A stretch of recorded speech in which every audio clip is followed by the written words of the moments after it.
2 weeks ago in the People's Guarantee, we said we needed to have a value for money audit within government, that we felt we could get 2 pennies of savings for every dollar that is spent. And Kathleen Wynne at the time said there's no waste in government.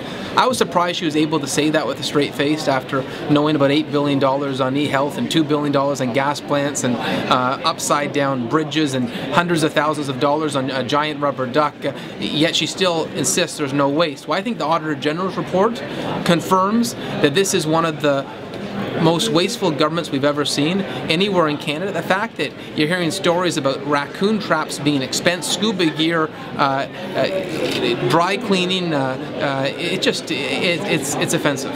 You talked about the spillage of enough hydroelectricity to power 500,000 homes. Is that sort of endemic of what's going on with our hydro system? I really believe it is. We have this massive overgeneration because Kathleen Wynne signed long-term deals with Liberal insiders, friends and donors, long-term 20-year deals for energy we don't need, and yet our own clean, green Ontario water power we're wasting. And it's sad. She has signed in many cases foreign deals for these giant wind turbines that we don't need, and our own water power we're squandering. Can you get out of these deals without having to pay these contracts? Any deal that is in the pre-construction stage you can get out of with minimal exposure.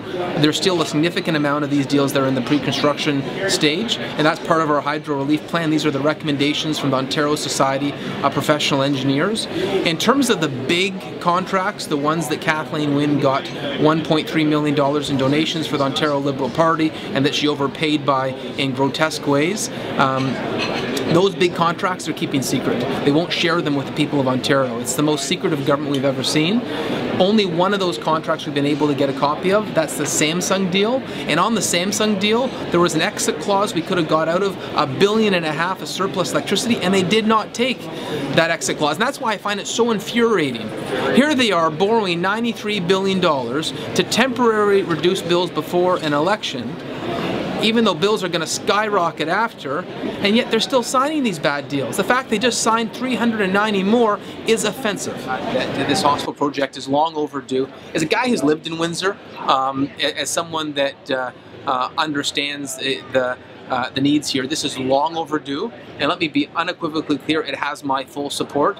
Frankly, they've been in office for 14 years. I wish they would have got to this before. Now in the even election, they say they're finally going to get to it. You know, their commitment to Windsor and our healthcare needs has been insincere at best. It's not a big concern that mega hospitals going to the outskirts of the city, getting rid of the 2 existing hospitals that are in the urban core. Listen, the financial commitment from the province will be there to support the healthcare needs of the city of Windsor.